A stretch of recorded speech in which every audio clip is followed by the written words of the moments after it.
Hey, we're taking off from the Boone Farm this morning to head north toward the Canadian border. Another great adventure, chasing a cool old gold top.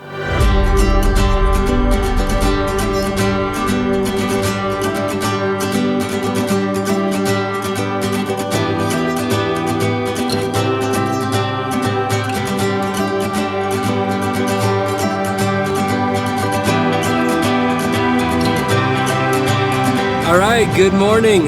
It is Friday, what is it, 10:30 a.m. We're headed to Custer, Washington, which is pretty close to Canada actually. So Big Boone, Ken and I jumped in the car early this morning to go check out this 1954 Gibson Les Paul Goldtop. Incredible guitar with a really cool history. 54 Goldtops on a Friday morning, that's kind of what dreams are made of. And it's local, we don't have to jump on a plane or a ton of traveling, so this is just kind of a special day.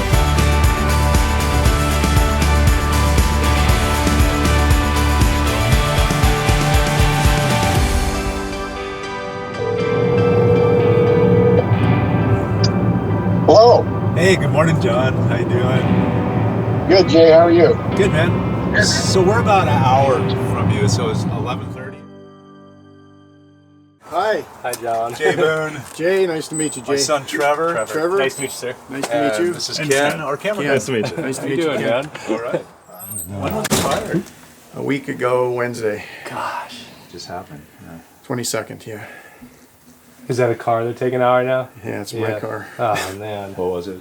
It was a 2017 Honda Accord hybrid, and you could eat off it. I always take really good care of my cars. Yeah. So no touch-up paint's going to fix that one. And you lost Oh, man. another vehicle as well? Or? F-350 truck on the other side of it. Was there any building, like a building as well? Or just the... 3 buildings, and the 4th one burned enough that it's No. you know, we've been reclaiming some of it because a lot of the interior did get burned, so. Can we take a peek at like what it looks like? Sure, let's go out and take a look. Oh, man.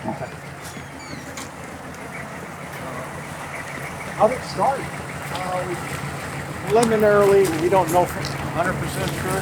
On the other side of the truck, we had a chicken pen in there, and my wife had a bowl with a plug-in so that the water would melt, and a light that hung over the feeder, so that it was free from, like, I don't know, it was in the 20s when this happened. Keep the water. Yeah. Yeah. Oh, Pam is here. Hi, Pam. That's my wife. You're the guitar player that taught John. Yeah. And you still... Oh yeah, I just came back from playing. Nice. Yeah. 2 cars, 3 buildings, lawnmower over there. Crazy. You can still smell it.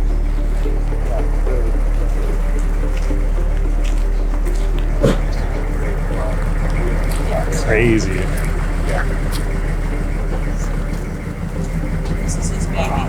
That was his baby.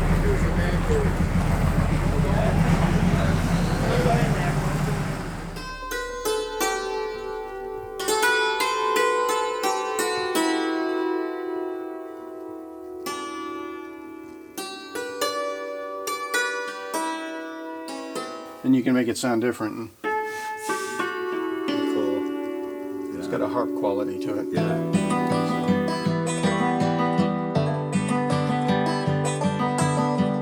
Is that polka days though?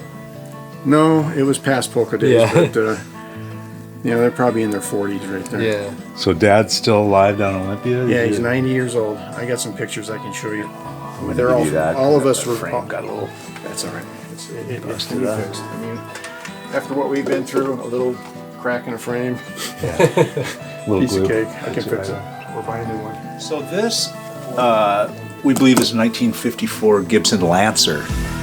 So it's kind of Gibson's version of a Tweed Deluxe. When you say, Trev? Yeah. It's got the 12-inch speaker. We were just talking about the speaker and the old Alnico Jensen is. Yeah. Pretty much a couple volume controls and a tone control. Yeah, 112.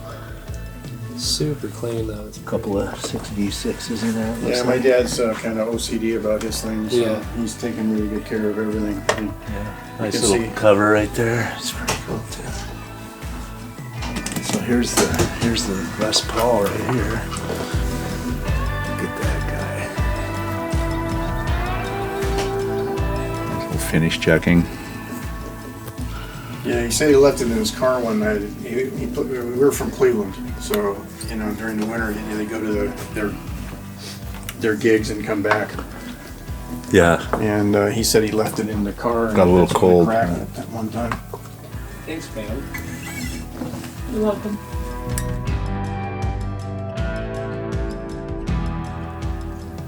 So that's his belt buckle. A little bit of belt buckle rash there.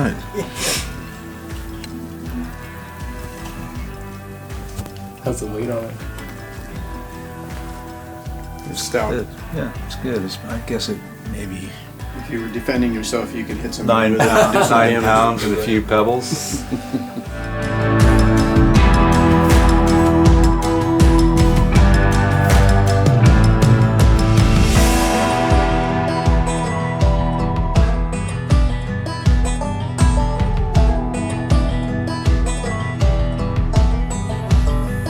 Short now. When you plug it in the plug, it'll kind of snap and then it goes in and out. But then if you get it settled, and then it's fine. So it's just She's got a little hum to her. This pot's pretty sticky right now. Yeah, that could be the problem. Not the guitar, but the actual issue.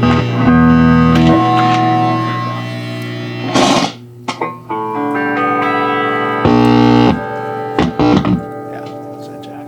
yeah. All kinds of good sounds coming out here. Volume, tone.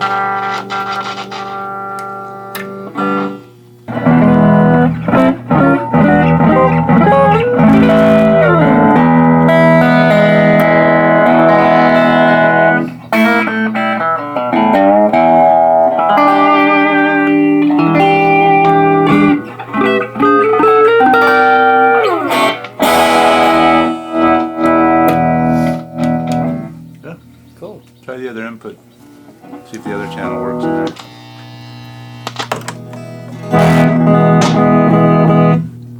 Yeah, this pot's. That hum is just. It just needs some love. Hopefully it's minor. Yeah. The only thing we worry about when you hear a hum like that, even when it's unplugged, is the transformer. You know, Well, I don't know anything about it, but I just remember my dad. He always fixed the TV, and we'd always go to this hardware store, and they'd have those test your tubes. He'd bring the tubes and he'd test them, and then if it didn't work, then he'd look in there and they'd have another one and he'd replace it. Yeah, So, yeah. it was TV and amp at the same time. Yeah, That's yeah. awesome. Yeah, it was very cool watching him do all that, because I remember. everything works. It looks good. And your dad played this as well in that. Oh yeah, in that he band. played it in the band. I mean, he was. I'll show you. Like I said, I'll show you some videos. Vega plectrum. Tenor banjo. Please help. That's a pretty one. Yeah. Pam, do you play banjo? I have. Yeah. I wouldn't do it in public. Oh, and here's some super cool things for you. This is the original guarantee and registry cards. That's great. And how to care for it, and that my dad always kept Good man. work on it. So Care and feeding of your banjo. yeah, and it's got a back to it too. Yeah, that's a cool one. But this is all this is as old as I am. Last Wednesday, we got woken up at about 6 a.m. With an explosion, and we looked out the window, and the whole back buildings were on fire. So jumped, I had to get clothes on, ran out there. My car was engulfed in flame, my truck was engulfed in flame, and I had instruments and TVs and golf clubs and stuff like that, because it was kind of like my hangout place. So I was running back and forth while she called the fire department. By the time they got there, we had about 40-mile-an-hour winds hitting us, fanning the flames and blowing smoke in my face.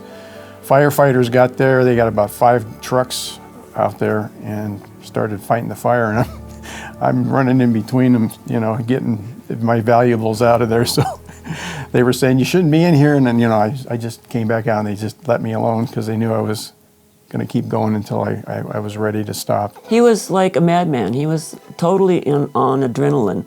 I was watching him, and he had given up. He had started by trying to spray the building down with the piddly little hose, And he said, this is not going to work. So he just started hauling stuff out of there.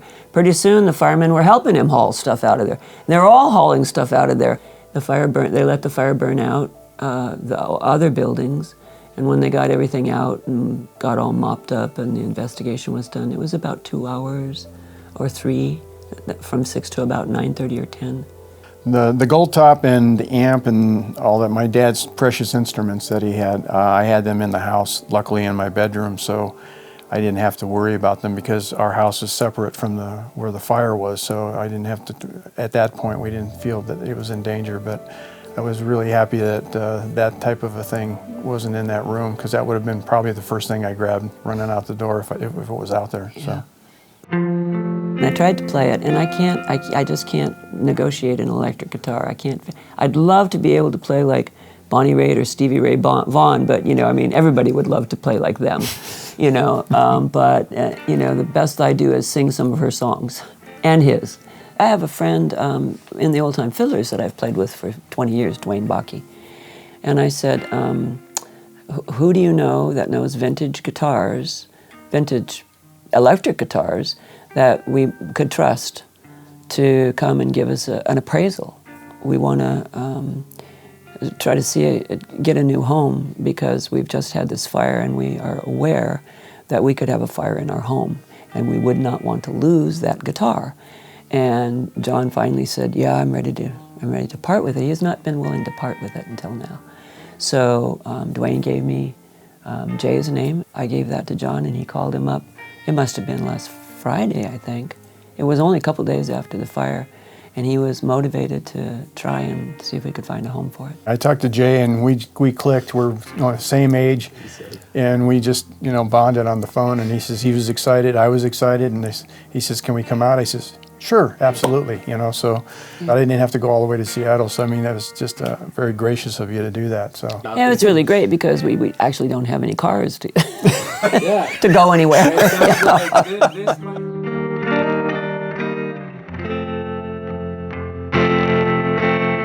My dad used to host band practice. We had a basement in our house in Willoughby, Ohio, which is a suburb of Cleveland.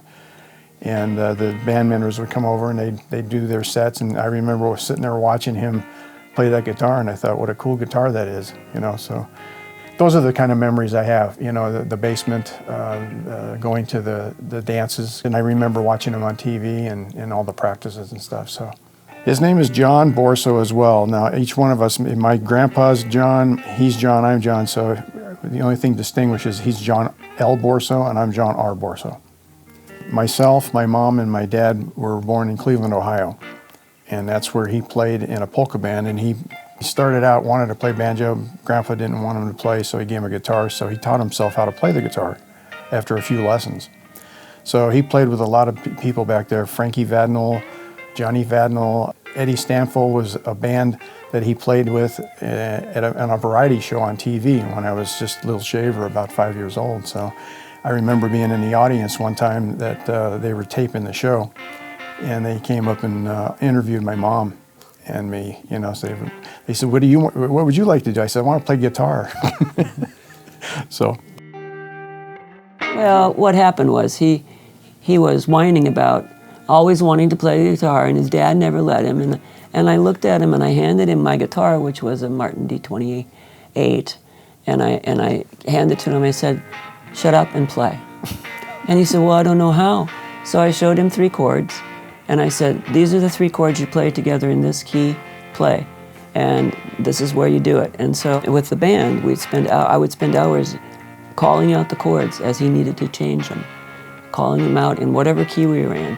And then I would make tapes of all these songs that we played, and I'd call out the chords, G, C, G, D, whatever it was. And it was up to him to practice. You got to do it. I can open the door, but you got to walk through it.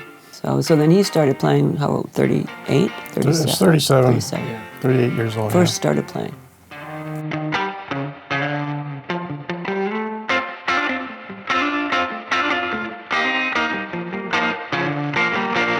And there is somebody out there who has been longing for and hungering for this guitar, this particular guitar. And when they find it, it's going to spark. and it's going to create, a creativity for them that they've only dreamed about.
What a powerful day, oh my God. I mean, such an unfortunate, tragic event. And for it to end up with smiles and laughs and music and just truly a feel-good time, that's what it's all about. And a total reminder about how we lose X amount of these every year, natural disasters, accidents. This was a close call, but this is a fire survivor, and we are so lucky to have it right now.